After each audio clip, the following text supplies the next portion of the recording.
Hello, Hello, everyone. How is everyone today? We good? We good?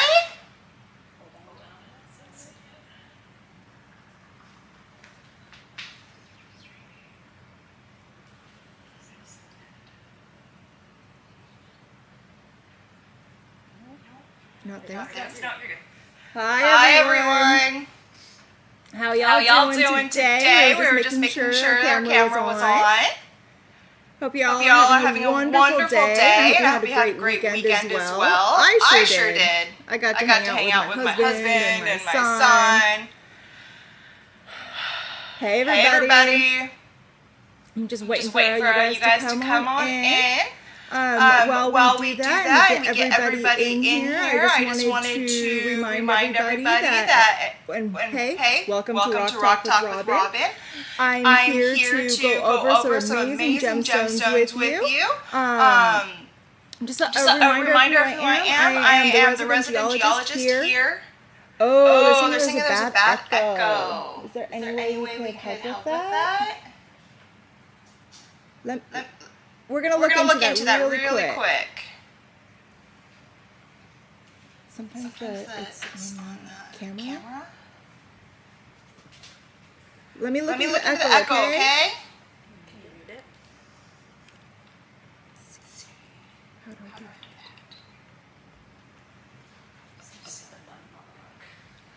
that? Desktop audio is off, mic is on. It looks like what's wave 3?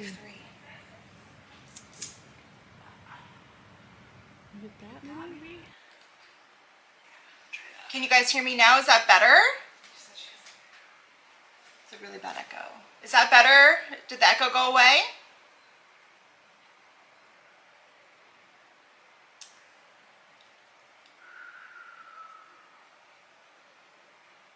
Hey, is the echo gone? Please let me know. I'm trying to fix it for you.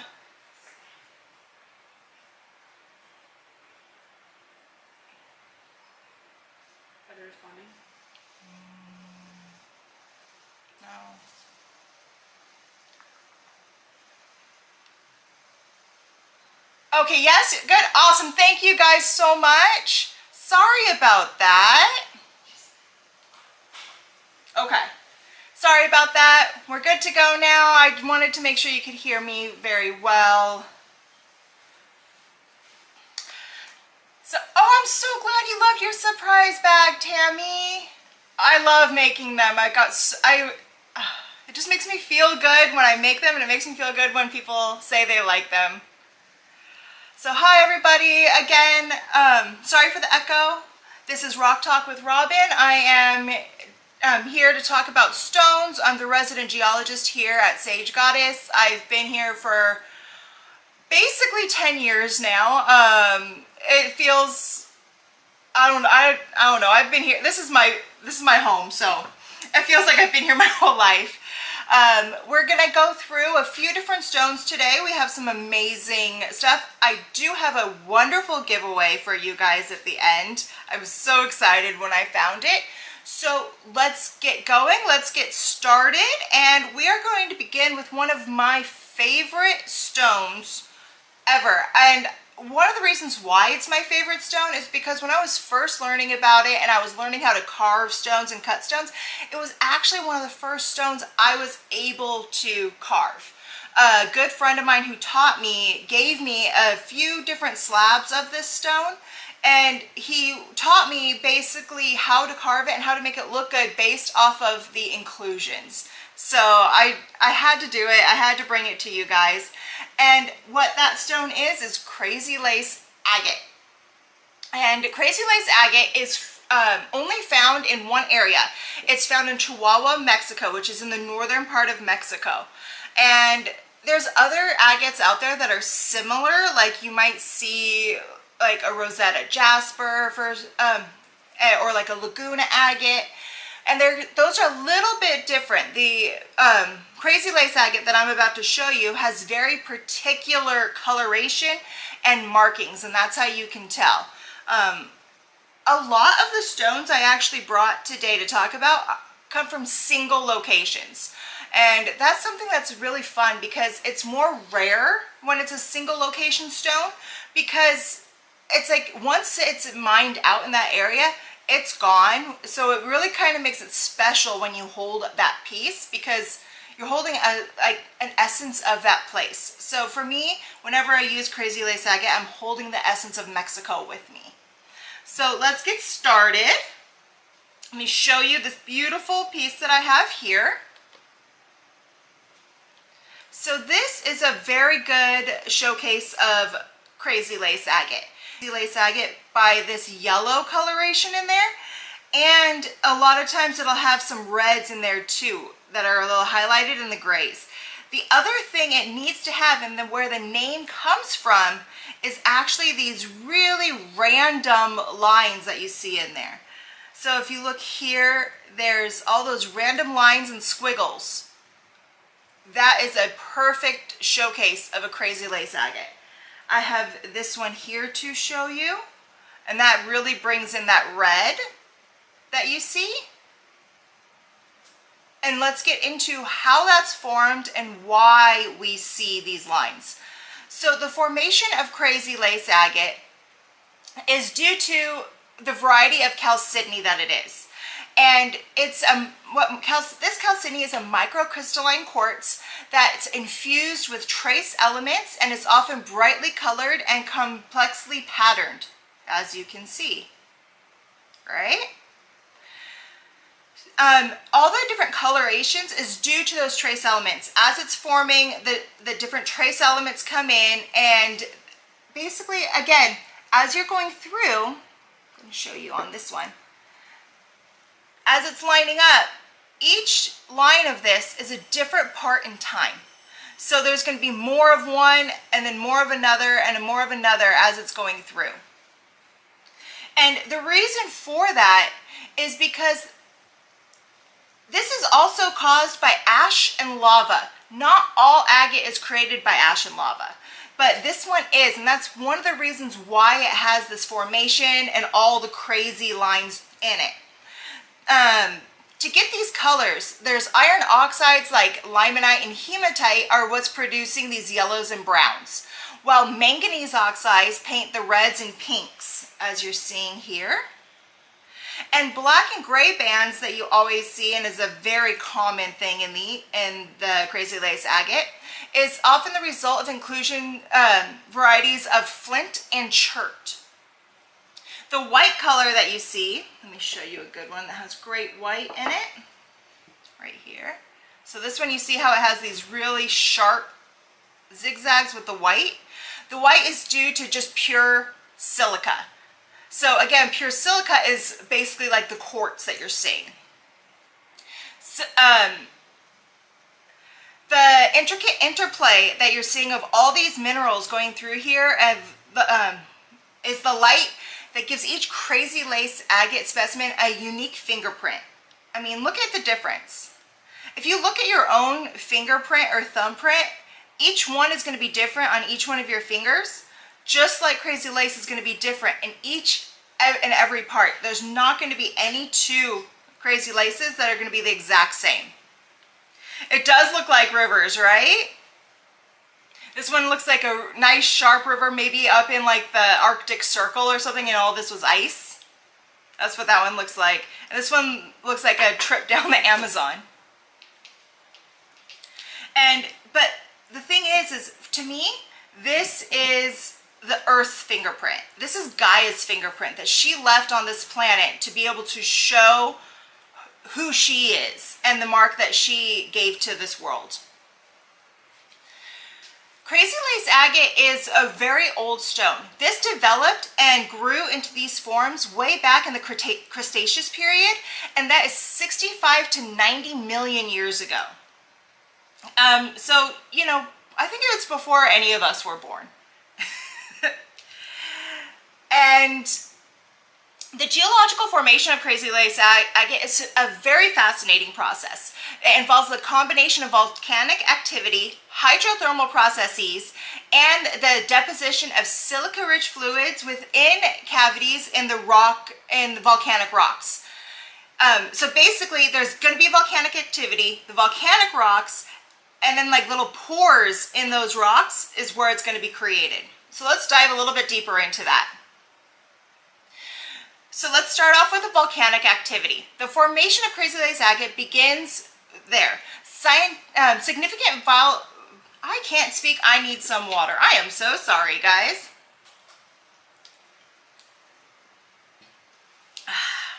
Better. So, significant volcanic activity occurred millions of years ago. During volcanic eruptions, molten lava spewed from the Earth's interior, creating the volcanic rocks. So that's going to be your very foundation. I wanted to show you this piece too, because it looks a little different, but if you look up close, it's the same. From there, so from the volcano spewing those volcanic rocks, it forms cavities. So the lava cools down and solidifies, and it traps gases and bubbles or voids within the rocks. These cavities are essential for forming Crazy Lace agate. So without those cavities, no lace. As they provide a space for the subsequent processes to occur. These cavities can vary in size and shape, and they are the eventual home for agate formation. I mean, some of these cavities that you're seeing can be bigger than me. Others can be just tiny, tiny little pockets. It doesn't matter the size, but it'll still create the agate there. The next step that you need to create these, I'm showing you a few different ones because I want you to see the different varieties of how it occurs, and that's due to this formation process that we're going through right now. So the next, over time, silica-rich fluids, primarily composed of silicon dioxide, permeate through the porous volcanic rock. These fluids are often derived from groundwater and other mineral-rich sources. As the fluids pass through the rock, they deposit microscopic layers of silica into the inner walls and the cavities. So now if you think about it, there's these volcanic like openings deep inside, and if anyone has seen like just natural lava rock, you know how it's all porous and has these holes through it? So that's what it looks like on the inside. So now the silica-rich fluid is coming in and it's doing microscopic layers around the inside, and it's solidifying, and then it's doing more and solidifying and doing more and solidifying. And with that, do you see this little pocket right here? That's basically what's happening. So imagine this outside area, what is that volcanic rock, and then the silica-rich fluid is going in and creating those layers. Right? That's really cool. This piece here would be if the rock was all the way around the outside, and these are some of the layers that you're seeing, and it followed that natural formation of the volcanic rock. So, I mean, to me that is just, how long is that going to take? And how that happens, I mean, I don't think a human being would be able to even fathom creating something like that. Whereas Gaia knew, and she was doing this millions and millions of years ago. The intricate and colorful banding that you see, that's very characterizable for Crazy Lace agate, is the result of those alternating layers of different minerals and silica that are deposited over time. And these layers form concentric rings within the cavities. The colors and patterns can vary very wildly, as you can see. Both Crazy Lace agate, but very different looks. And this happens depending on the specific minerals present in the silica-rich fluids, as well as impurities and trace elements. And it's due to the size of that cavity in the first place. The larger the cavity, the bigger the layers that you'll be able to see, because there's more room to form. The smaller the cavity, the smaller the layers you're going to see, because there's just not much room in there. Yes, creating these layers take years and years and years. If you think about it, like this one layer right here could have taken 1,000,000 years to form because of this process and how slowly that is created. And sometimes if you look, let me see if I can find a really good showcase for you. If you look, some of the bands are thicker and some of the bands are a lot thinner. And that's simply because it's showing what trace element was in there and going through with that silica-rich fluid. And that means that trace element was there for a long time. And then that's going to create a thicker layer.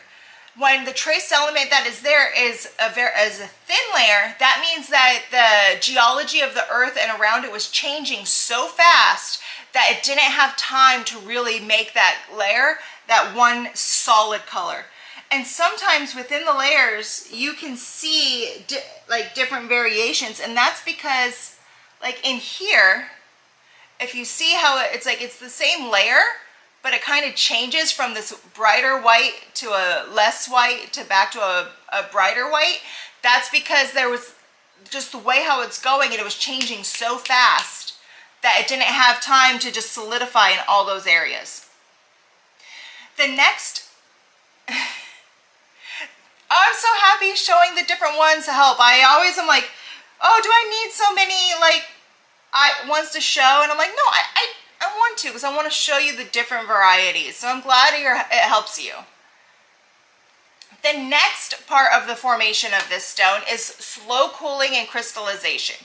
So the deposition of the silica layers is a gradual process that occurs over millions of years. The slow cooling and crystallization of these layers lead to the unique intricate patterns. The minerals within the silica layer can also contribute to those colors, as I was saying. So it has to deposit and then solidify. Deposit and solidify. The final formation to make it, hi Michelle, hi guys. The final formation in this is, it takes a little bit, it's a little bit after all this. So it's like this had to have happened and then a little bit more time passes. And after countless layers have been deposited, and the cavities are completely filled, the agate formation is complete. The volcanic rock surrounding the agate then starts to erode and weather away, whether it's from wind, from water, from all these different types of things that could happen. I mean, other things that can happen is something could fall on it, like another rock, and crack that off. So I'm not really going to say it's going to come from one way or the other, because you never know. But that surrounding rock breaks off, and the agate is what is exposed, and that is the outer surface. From there, you can see kind of what it looks like. Then what people do is, so when they go in there and they find that outer layer, they're like, ooh, there's a deposit of crazy lace. That's when they, a lot of times miners will go in and finish helping get off that outer layer, and they cut into it, and that's when they start finding all of this. Because you're not going to see all of this until you cut in. But one thing that's really cool about this piece here is, remember how at the beginning I said agate is a form of microcrystalline quartz. And what that means is you're not going to see the quartz structure unless it's under a microscope. But then there's going to be pockets in there. Remember how I said it went around the outside? Sometimes it doesn't fill all the way in. And when it doesn't fill all the way in, it leaves a druzy pocket. And that's what you're seeing here. In that druzy pocket that you see here, these are actual macro crystalline quartz structures, which is what your actual clear quartz is, that was able to form after that to fill in that cavity. And that's where you get that druzy pocket. Which is what I think is really cool, because now this piece here is a combination of microcrystalline and macrocrystalline quartz.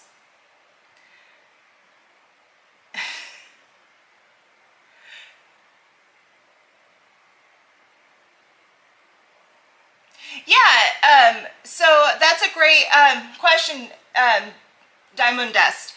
yet with this, and you can go through and actually see the different layers. And if you send it through like a bunch of different like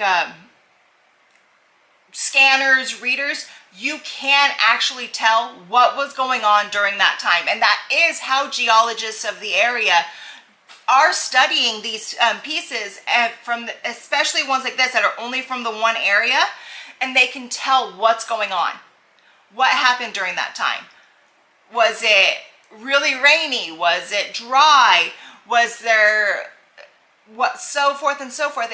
And it tells us the geological history of the place. And just like here, so remember the yellow and stuff is from your limonite and that, or your irons, your hematites. So we know when this was forming, there was a lot of iron-rich fluids going through the that time. In the areas where there's the red, you can tell that there was a lot of manganese trace elements that were flowing through. So it really does tell you the history of the location. And that's one of the things that I find completely fascinating. So this is an agate, and so that does mean it's pretty hard. It's a 6.5 to 7 on the most hardness scale. And it's a trigonal formation, just like most of your quartzes and agates that you're going to come across. Now, due to this and due to all this evolution and geological behind it, I want to get into the metaphysical side of it just so I can show you how they relate. So, crazy lace agate is known as a happy stone. It helps you find joy and laughter during difficult times. It's known as the laughter stone or happy lace. Its swirling pattern brings a circular flow of energy that stimulates the mind and the body. I find it to be very energizing, yet soothing at the same time. Our nomadic ancestors in ancient times made healing and protective amulets from crazy lace agate. They found that it prevented accidents during travel and helped strengthen the body, orient the mind, and bring peaceful calm. Today, people still use it for those things, and they will not go or on a plane trip, a road trip, anything without their crazy lace agate with them. And to me, the reason why the metaphysical really does do that for you from the formation is, if you look at this, it is chaotic. It's all over the place. There's crazy lines, there's swirls, there's jagged edges. But when you look at it, it's so interesting and so pretty, it makes you smile.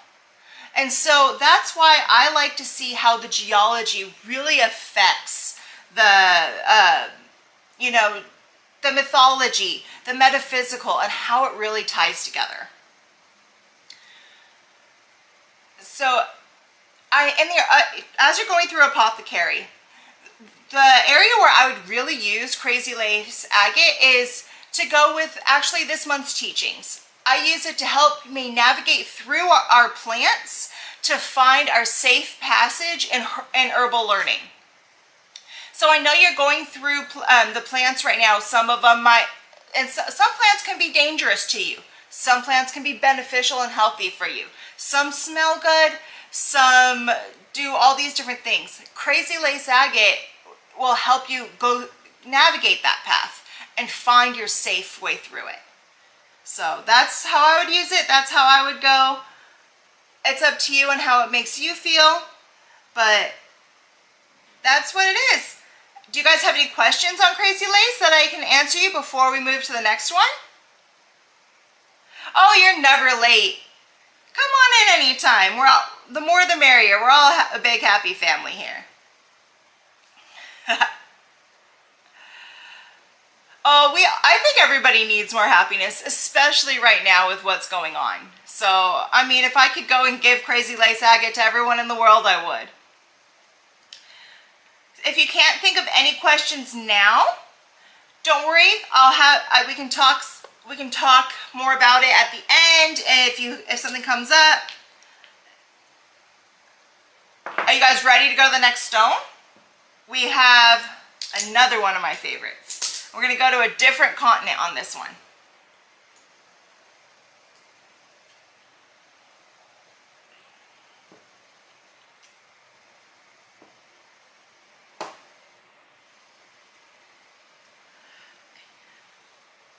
next, we are going to move right on over to Western Australia. Western Australia, it has a few different crystals in it that are very interesting. But my favorite comes from an area called Mooka Creek near the Kennedy Ranges. And what that makes is Mookite jasper. So as you can see, Mookite jasper comes in a variety of colors. There's so many different colors and there's so many different patterns, as you can see here. And I'm going to go through, they're all your favorite. I know it's really hard to choose a favorite stone, right, Nicole? So I'm going to go take you through how Mookite jasper is formed, and I'm going to teach you how it's actually not a true jasper. So Mookite jasper is essentially a solidified porcelainite. And that forms with the weathering profile where the Wendalia Rhyolite geological formation. Wendalia Rhyolite is a sedimentary unit from the lower Cretaceous period, wildly exposed across the Cameron Basin in Western Australia. The term Mookite is informally coined due to the locality to where it is from. But remember how I said it wasn't a true jasper? True jasper is predominantly composed of microcrystalline quartz, aka a form of chalcedony, which forms the base material. Its characteristic diverse colors and patterns arise from the presence of various mineral inclusions, such as iron oxides, to make it red. Now, I wanted to teach you that just so you can understand the difference between a true jasper and Mookite jasper.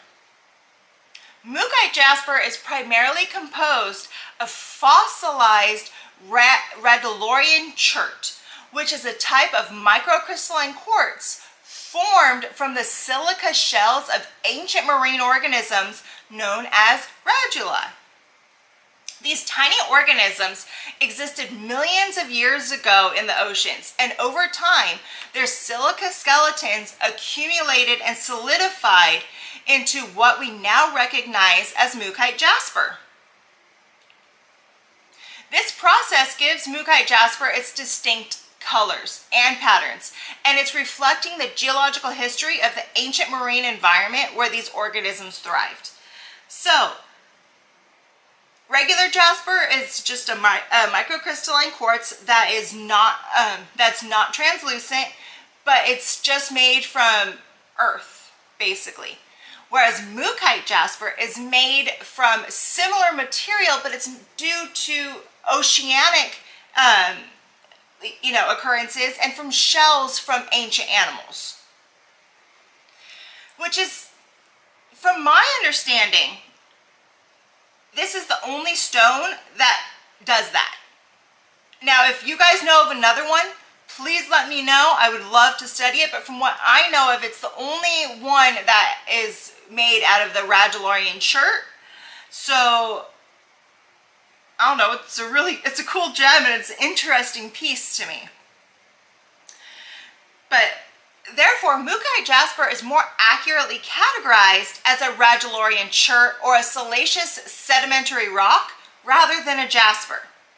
But Mookite jasper formed around the Cretaceous period, which was 145 million years ago. So this one is older than the Crazy Lace agate that we were just talking about, which is really cool. Do you guys want to go through the formation process a little bit deeper on how this was created and how you're going to get something like this, which is very like waxy opalescent, to ones that are like this that are a little bit more like rugged? This one here, you can really see the inside of it to see that natural part. How do you spell that chert? R-A-D-Y-O-L-I-T-E. Iolarian.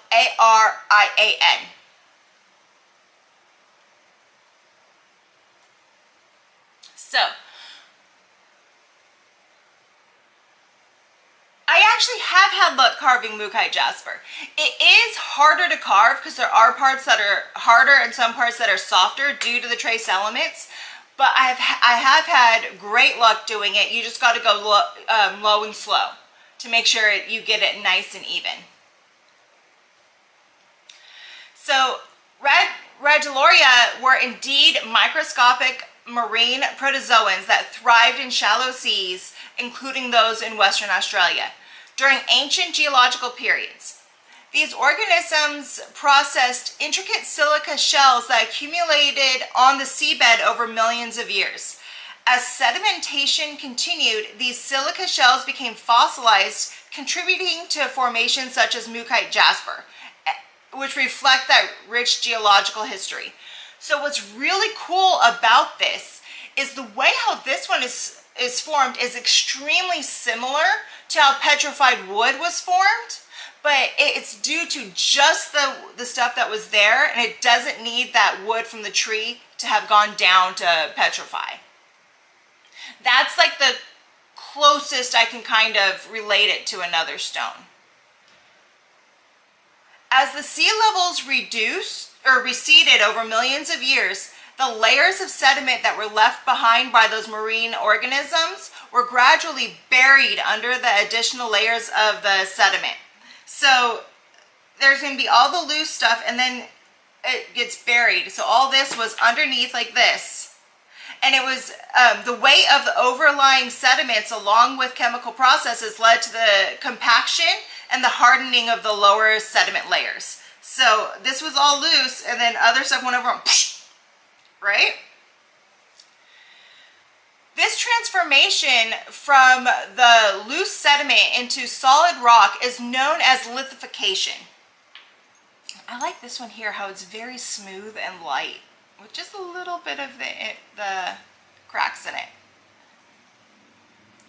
During lithification, minerals within the sediment can precipitate and cement together, forming coherent rock formations such as the silica-rich layers that eventually become mookaite jasper. Thus, lithification played a crucial role in the formation of these geological features of the ancient marine sediments.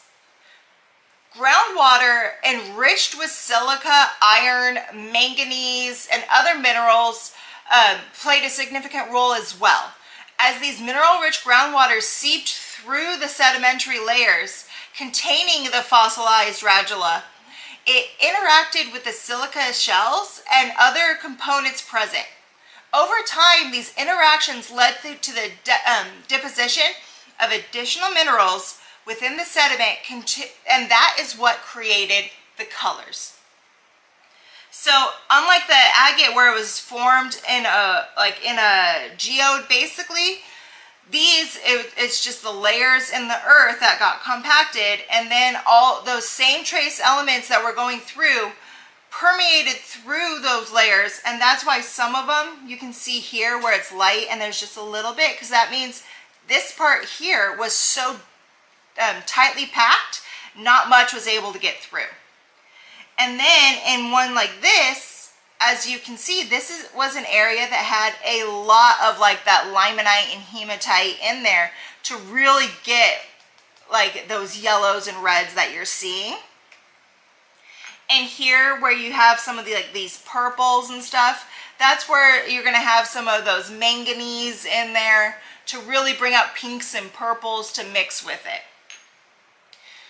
So that's how you take that rock that just basically got pushed together and pushed together and pushed together, and that's how the color got like pushed in. And if you look here, you see how you can almost see through the red layer into that yellow layer and into the purple layer? That is because this all happened like within that water structure. So, you know, like, have any of you like done watercolors and you can kind of like paint the pigment over? That's basically what was happening to this. That pigment of those trace minerals were being painted over and then seeping in. That's why I really like Mookaite, because it's so different than so many other stones that we talk about and learn about. So after all of this happened way down deep within the earth, the next geological process that happened is what you call uplift and erosion. So eventually, through plate tectonics and just the movement of the earth itself, mountain ranges came shooting up. And with that, Mookaite jasper came shooting up in those mountain ranges. And they broke through the Earth's surface and came out, and now it's up above where we can see, where we can have more access to it. And the natural history underscores the complex interplay of geological forces that shaped this distinctive gemstone over millions of years. You guys, is this good for you? You having fun? I am. I get to talk about stones. So the primary components of Mookaite jasper is the fossilized Randalorian chert, predominantly composed of microcrystalline quartz, again, which is a part of the chalcedony family. These fossilized Randalorian skeletons give Mookaite jasper its unique texture and contribute to the hardness and durability. The secondary components that go into a Mookaite jasper, and this is where I have fun.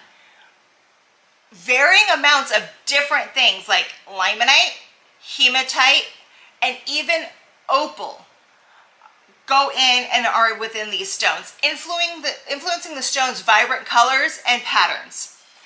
So again, that limonite is for reds and yellows, hematite is for the reddish browns and purple tones, and then the opal, what the opal does is it creates a play of color, as I was saying, how it's more like that watercolorist, and it affects some of the specimens as well. But also, if you look at like a regular jasper, you know how it's more granular? Do you see how these ones are very much more, and if you ever feel a Mookaite jasper, you can feel it. It's more waxy, softer, and in some areas it's so soft you can even like mess with it with just with your nails. Let me see.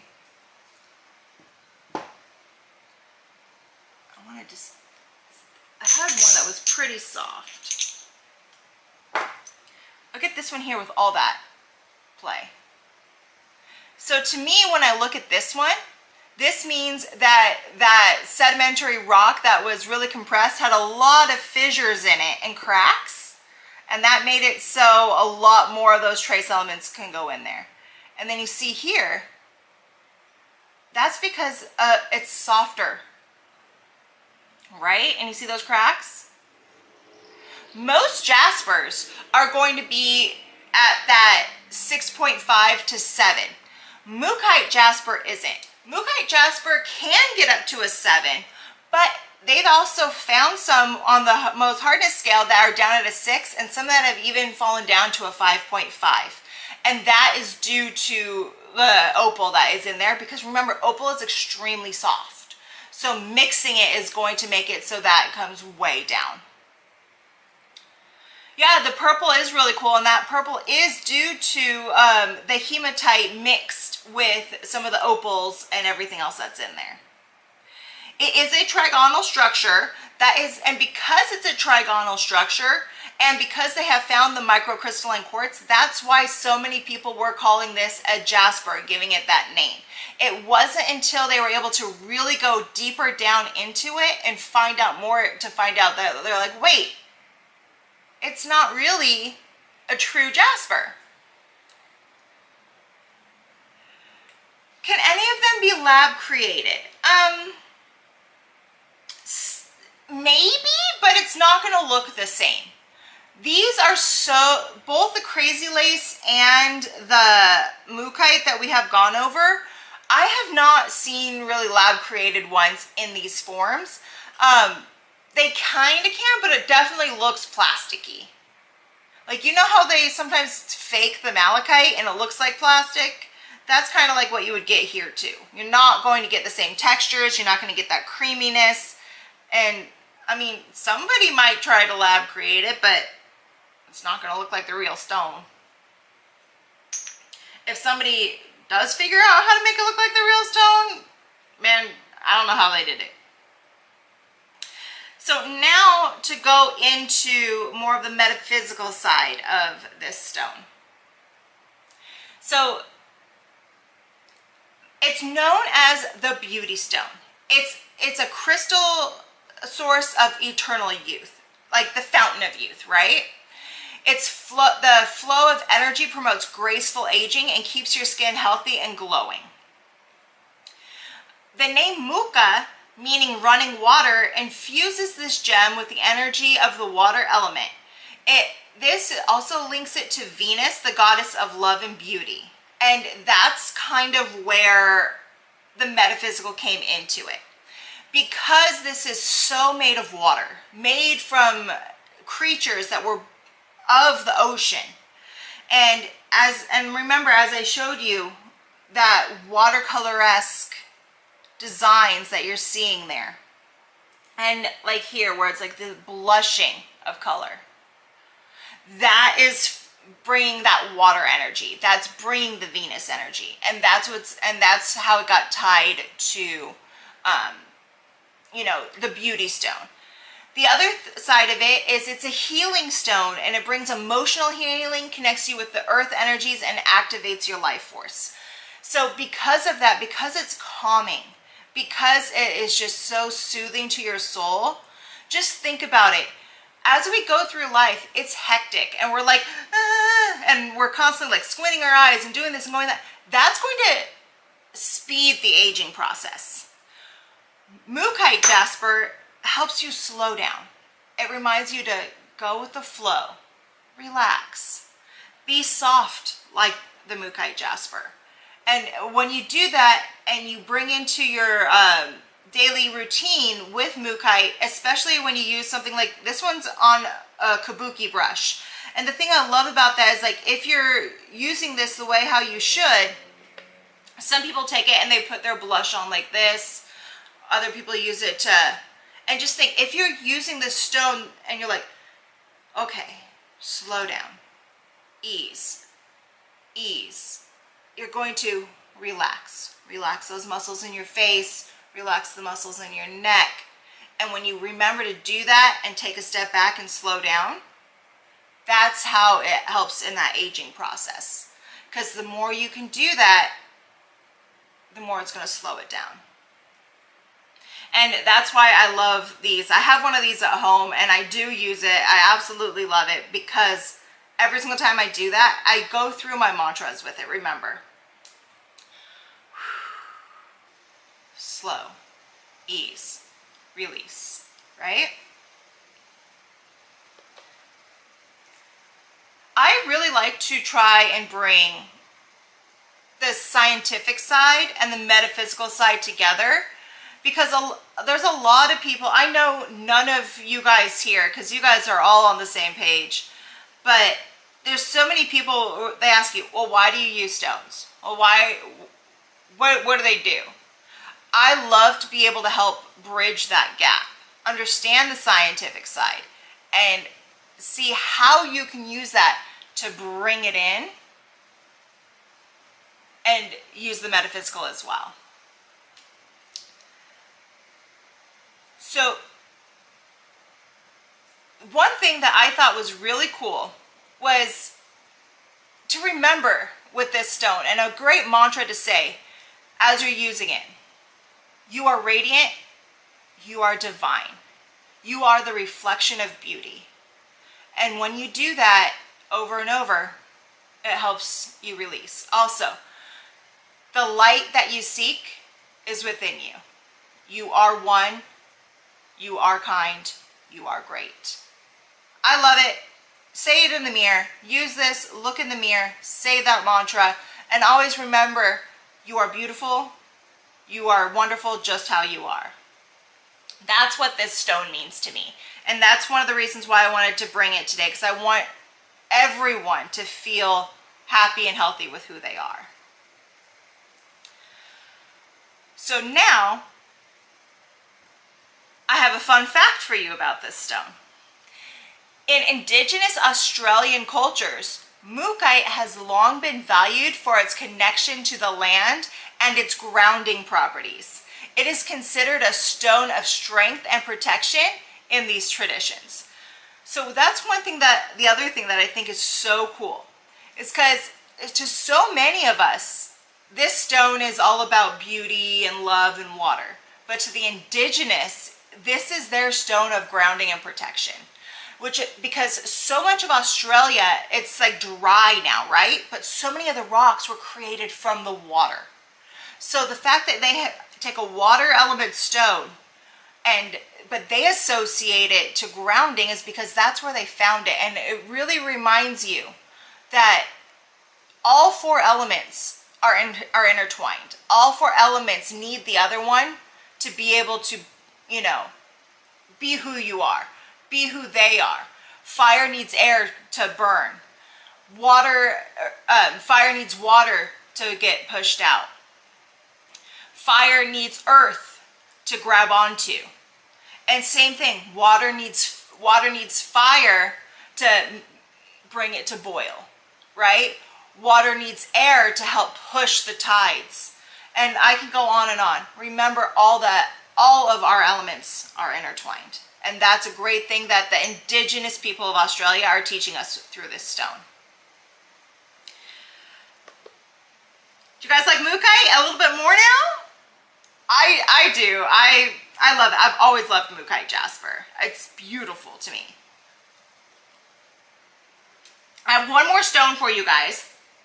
So I'm going to move along because I want to make sure I can give it the proper time.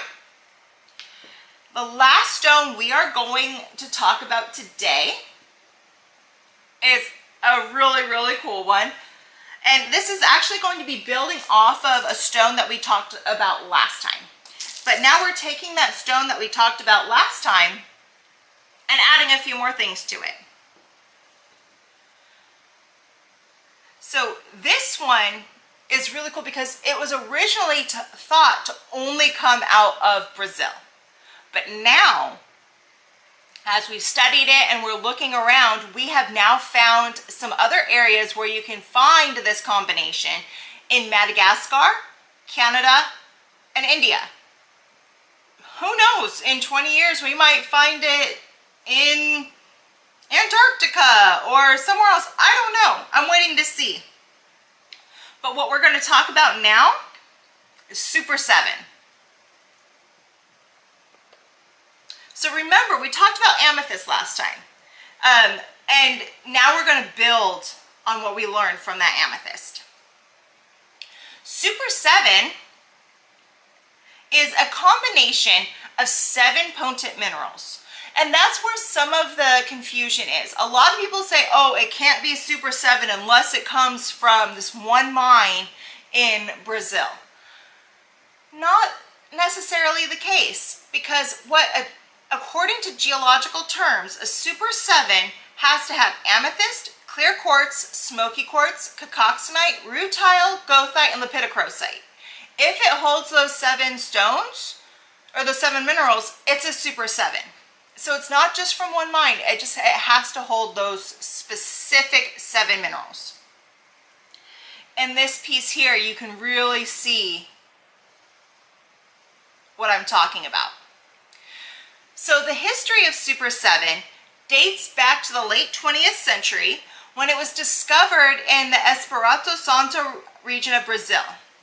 Miners stumbled upon these unusual stones while excavating the mine for amethyst and quartz. They were looking for that pure amethyst, that pure quartz.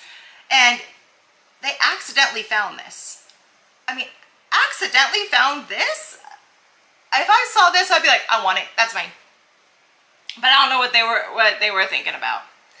So I'm going to go through the 7 different parts, and I'm going to show you through my different pieces here what to see and how you can see it.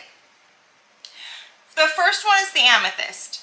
So amethyst is a purple variety of quartz, which you can see in this piece. Here's your purple amethyst here. You can see in here the purple, right? Here's your purple. This one's really cool because this has so many of the inclusions. It looks almost black, which I love, and it's an celestial formation. You don't always get to see this. This is a rare piece, and so I had to bring it to you. You might not be able to see everything like how I wanted to in teaching, but I thought it was cool. I thought you would think it was cool too. But let's get back to what we're talking about. So this is a really good piece here to show, and so is my big charging plate here. So amethyst is your purple variety of quartz.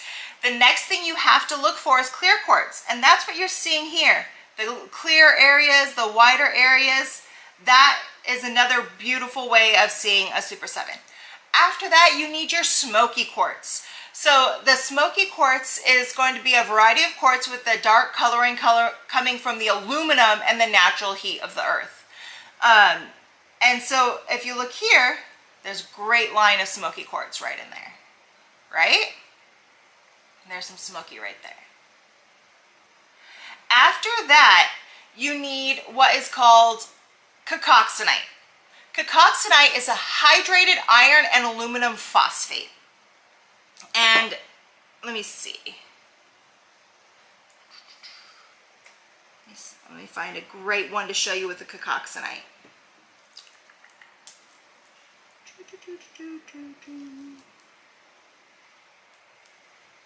This is the one I want to show you for the lepidocrosite and rutile. This is the one I want to, oh, here we go. I'm trying to show you. Can you see those little red specks in there? Those dots? Those little red specks and dots, that is your cacoxenite that you're seeing. And you can see a little bit up here as well. Right? After that, we go into goethite. Goethite is an iron oxide mineral that often forms black or brownish yellow by rhodial masses. So again, your cacoxenite is going to be your little red dots. If you look here, you see all that black? That's your goethite. So that is a telltale sign of your goethite, those little black specks that you're seeing in there. Oh, here's the one I wanted to show you. See the little red in there? There you go, cacoxenite. And this one here has so much, it's almost turning it where it almost looks like a citrine, but not quite. That's from your goethite. Next is rutile. We all know what rutile is. Hopefully, if you guys watched my class on rutilated quartz. And that's going to be your little golden bands. And here we go. You can see in here, there's little golden bands going through. There's some more up here. That's your rutile that you need to show a great piece of Super 7. And last but certainly not least is our lepidocrosite.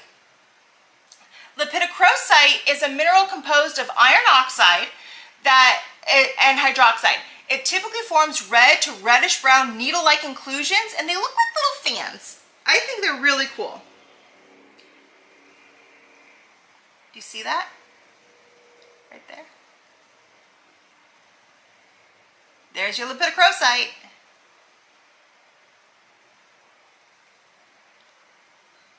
So the thing that's really cool about Super 7 is sometimes in different pieces, as you can see here, certain parts are going to be more noticeable to the naked eye.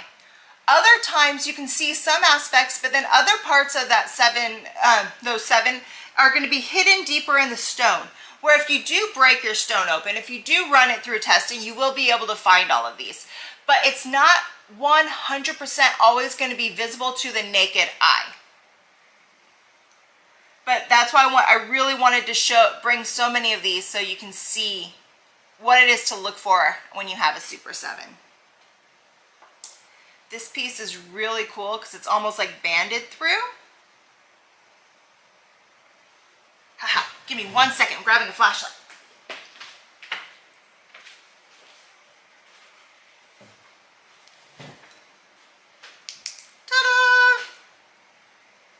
Does that make it a little easier to see? There's your lepidocrosite.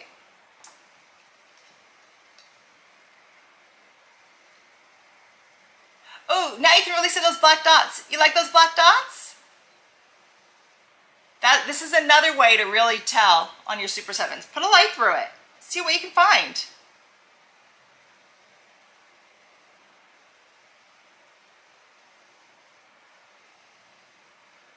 Geology is so cool. And look at, if you look at those little black dots through the light, do you see how it makes almost like a little mountain formation going to the side? That is part of that growth structure. So you can see the inclusion of those in there as it goes through. Oh, I love Super 7. So Super 7 stones are formed through a complex geological process involving the growth of multiple minerals, crystals within a single matrix. The exact formation of these stones requires specific geological conditions and events. Primary formation. The primary formation of Super 7 begins with the deposition of silica-rich fluids within cavities or fractures within the Earth's crust. These fluids often contain dissolved ions and minerals derived from the surrounding rocks. Next is mineral precipitation. As the silica-rich fluids percolate through the rocks, they encounter conditions that promote and precipitate of various minerals. The minerals that that comprise Super 7 crystallize from the solution and begin to form within the cavity and the fracture. So basically, you have your little area, again, a fracture where it can be a line, a little cavity within there, and again, the silica-rich fluid is going in there and bringing in a lot of these starter minerals to be able to create some of these. Then it goes into the sequential growth. The growth of these minerals within the cavity is often sequential, with different minerals precipitating at different stages of the process. I can't get that word out today. Oh well, it's just one of those days. It doesn't want to come out. So the sequential growth results in a formation of distinct layers or inclusions within the rock matrix. So what that means is the silica-rich fluid has already gone in and put down a layer. And then some more come in and it deposits those starter minerals. And as those starter minerals are in there, they start doing their growth process where they're growing out. So that's when you're going to find like your lepidocrosites where they fan out, some of your biroidal goethites as it's starting to form. So those are starting to grow out. And then more silica-rich fluid is coming in with other trace minerals and surrounds those pieces to hold them within that stone, but it's stopping that other stone's growth process. So that's why sometimes you can see bigger inclusions and sometimes you can see smaller inclusions based on when that secondary silica inclusion went around to hold it in place. Then you go into interaction and overgrowth. As the minerals continue to crystallize, they may interact with each other, leading to the formation of complex intergrowths and overgrowths. And that's what I was talking about, how there's going to be some where it's a crack and there's going to be growth within, and then there's going to be some where it grows on the outside. And then we go... Hey, my Mercury is in retrograde, so it should not affect me. That's what I always say, but you know, I'm always affected by something. So then we go into tectonic activity. Geological processes such as tectonic activity, magma intrusion, or hydrothermal circulation can further influence the formation of Super 7 by providing the necessary heat, pressure, and chemical conditions for mineral growth and crystallization. Yes, it takes a lot to grow Super 7, guys. Then there's secondary alteration. Over time, secondary alteration processes such as weathering, dissolution, or recrystallization may affect the composition and appearance of Super 7. This process can lead to the formation of secondary minerals or changes in that crystal and structure. Hence, celestials, right? So it's growing and stopping and growing and stopping and going over and changing, weathering, growing over again. So cool. So geologically, Super 7 are primarily found in quartz veins, geodes, or vogues within metamorphic or igneous rocks. They are commonly associated with regions of volcanic activity or areas with extensive hydrothermal alteration. So because it's a quartz, it is a 7 on the most on the most scale. But one thing about Super 7, with everything that's included, they actually say it's a hexagonal structure, where most quartzes are that trigonal. That's fun. So the metaphysical is, it's a master healer. It's a crown chakra stone, and it helps with panic or anxiety attacks, reduces inflammation, and heals the body from emotional and physical trauma. Placing it on any achy spots of the body can soothe inflammation. It also heals the emotional body from trauma, brings peace, relieves stress, calms the nervous system, and it's one of the few stones that retains its energy without taking on negative vibrations. Additionally, it enhances clair abilities. That's clairaudience, telepathy, aura sight, attunement, all of those. It helps with that. And basically that's because of all of these different inclusions, right? And because of that, there's so much iron, there's so much aluminum, there's so much everything in there. It's just, that's why it's a master healer, because it just holds almost everything that you could possibly think of. Fun fact about Super 7. It's also known as the Sacred 7 and Melody Stone. Melody Stone because it was first found in the Melody Mine.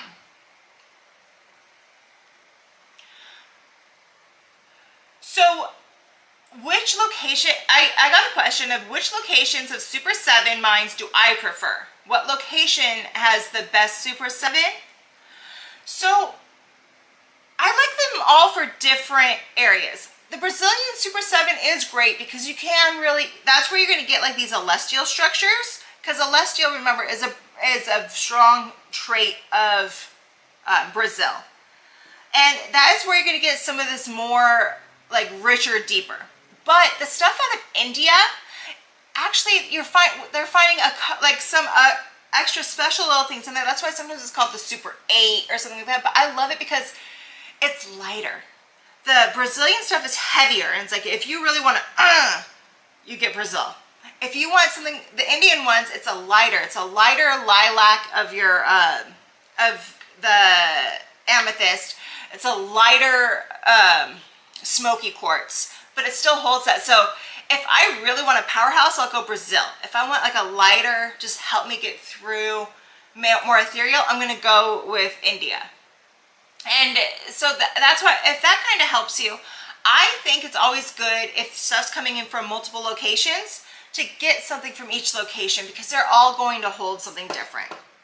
This piece here is actually it's a rarer piece, and that is simply because it's a Super 7.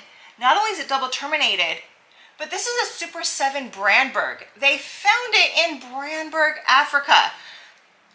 They haven't found stuff like that yet, but this is, so that's what I'm saying. Always go with different areas. And now that they're finding it in Africa, I'm on the hunt. So Super 7 did become popular in the 21st century.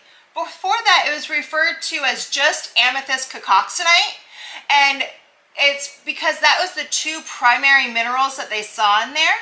And basically what they were doing was, they were like, oh, this is just low-grade amethyst. We don't want that. Toss it away.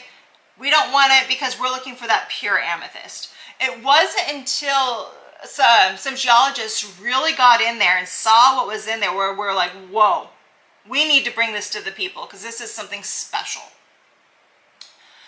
And that's what I have for you on Super 7. Did you guys like it? Did you learn something?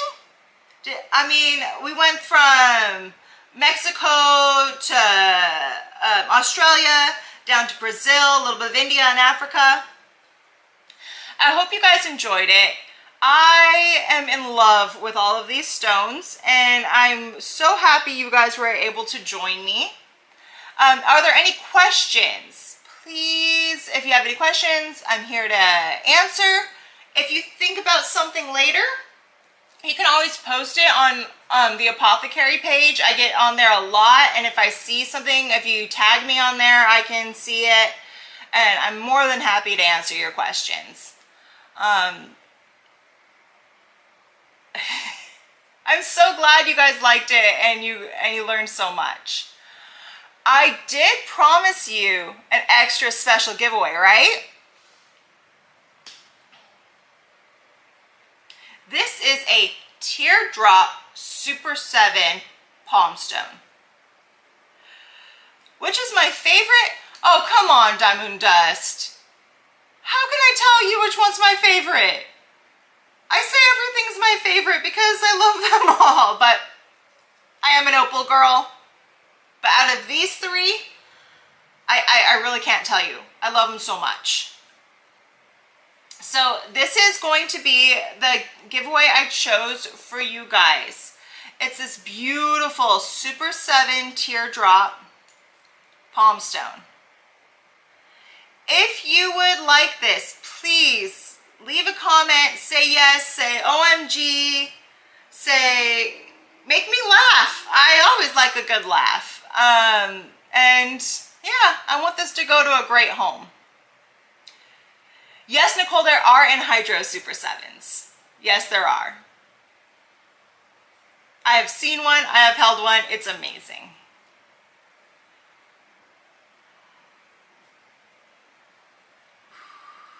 Who's this going to? Who's this going to?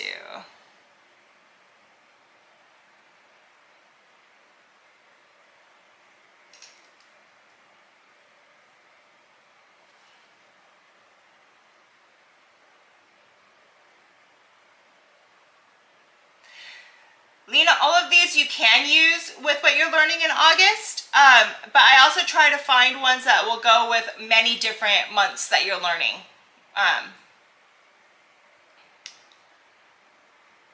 Let's see.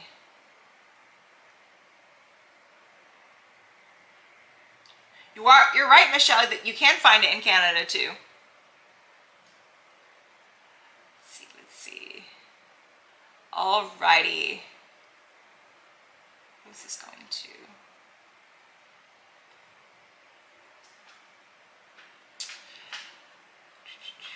Okay. Anne-Marie Deshfi. This is for you. Anne-Marie Deshfi. This one's for you. Thank you so much. And I hope you enjoy it and love it. Thanks to everybody that came today. I really enjoy doing this with you guys. I love to teach. I love to learn. Yeah, so thank you, thank you, thank you. I hope we can do this again sometime very soon.